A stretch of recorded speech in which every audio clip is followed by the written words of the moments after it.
लेकिन सबसे पहले बुलेटिन का आगाज करते हुए हम बात कर लेते हैं गांव की सरकार की। जी हां, बड़ी खबर है ये कि प्रदेश में मार्च के बाद हो सकते हैं पंचायत चुनाव। 16 मार्च तक पूरी होगी त्रिस्तरीय पंचायत की परिसीमन की प्रक्रिया और 21 मार्च को जिलों से रिपोर्ट लेकर सरकार को भेजी जाएगी।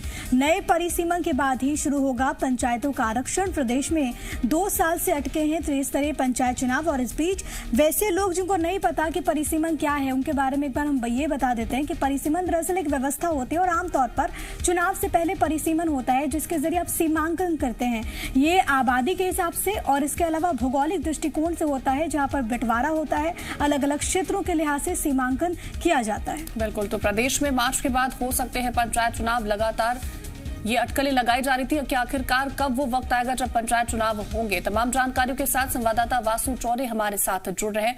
वासु, देखिए ये खबर बेहद महत्वपूर्ण हो जाती है कि पंचायत चुनावों को लेकर के अब ये माना जा रहा है कि मार्च के बाद कहीं ना कहीं पंचायत चुनाव जो है वो शुरू हो सकते हैं। 16 मार्च तक त्रिस्तरीय पंचायत चुनावों के परिसीमन की प्रक्रिया जो है वो भी की जाएगी। बिल्कुल, देखिए मध्य प्रदेश में किसी न किसी कारण से लंबे समय से जो पंचायत के चुनाव है वो लंबित होते जा रहे हैं, लेकिन अब शासन प्रशासन ने चुनाव को कराने के लिए जो प्रक्रिया है वो तेज कर दी है। परिसीमन और आरक्षण को लेकर कांग्रेस और बीजेपी के जो अलग अलग मत थे वो सामने आए थे, जिसके बाद हमने देखा था कि विधानसभा में चुनावों को निरस्त करने के लिए दोनों ही दलों की सहमति से एक अध्यादेश आया था। चुनाव निरस्त कर दिए गए थे। मामला कोर्ट में था और कोर्ट के जो भी निर्णय आए हैं उसके अनुसार पूरी जो प्रक्रिया है वो आगे बढ़ रही है। अब जो पंचायत ग्रामीण विकास विभाग है उन्होंने जो परिसीमन का काम है वो तेजी से कर दिया है। हालांकि कोविड संक्रमण के चलते इस काम में थोड़ी सी अड़चनें जरूर आई हैं, लेकिन करीब 20 मार्च तक परिसीमन का काम जो है वो पूरा कर लिया जाएगा। इसके बाद आरक्षण की प्रक्रिया पूरी होगी और परिसीमन और आरक्षण की जब प्रक्रिया पूरी हो जाएगी तो उसके बाद संभवतः जो चुनावों की तारीख है उनका ऐलान किया जा सकता है। इसके पहले 2019 में कांग्रेस की जब सरकार थी मध्य प्रदेश में तब परिसीमन किया गया था, लेकिन इसको बीजेपी की मौजूदा सरकार ने निरस्त कर दिया था और जो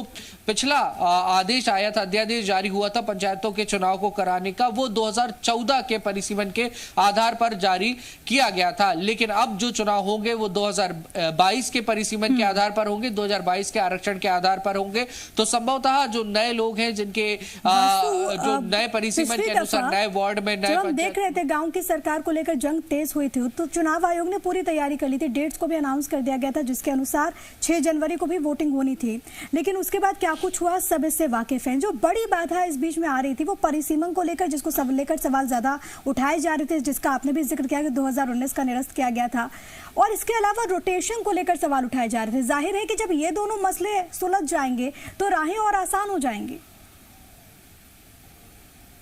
बिल्कुल, देखिए बीजेपी और कांग्रेस दोनों ही दलों का कहना था कि नए परिसीमन के आधार पर, नए आरक्षण प्रक्रिया के आधार पर चुनाव कराया जाए। 2014 के आरक्षण पर जब चुनाव हो रहे थे तो उसका पुरजोर विरोध देखने को मिला था और अंदर खाने कहीं ना कहीं बीजेपी के भी कुछ नेता इसके खिलाफ जरूर नजर आए थे। तो अब मार्च तक का इंतजार जरूर करना होगा। नया परिसीमन पूरा हो जाएगा, इसके बाद आरक्षण की प्रक्रिया शुरू हो जाएगी और जब ये दोनों ही काम पूरे हो जाएंगे नई वोटर लिस्ट जो है वो बनकर तैयार होगी। परिसीमन के आधार पर जो वोटर्स के एरियाज में चेंज होगा, कुछ पंचायतों में तब्दीली हो सकती है, पंचायतों की जो संख्या है परिसीमन के आधार पर कम या ज्यादा हो सकती है, तो उसके आधार पर अब आने वाले समय में चुनाव होंगे। 1200 नई पंचायतें कमलनाथ सरकार के द्वारा वहां पर बनाई गई थी परिसीमन के बाद, उसका भविष्य भी सामने आ जाएगा।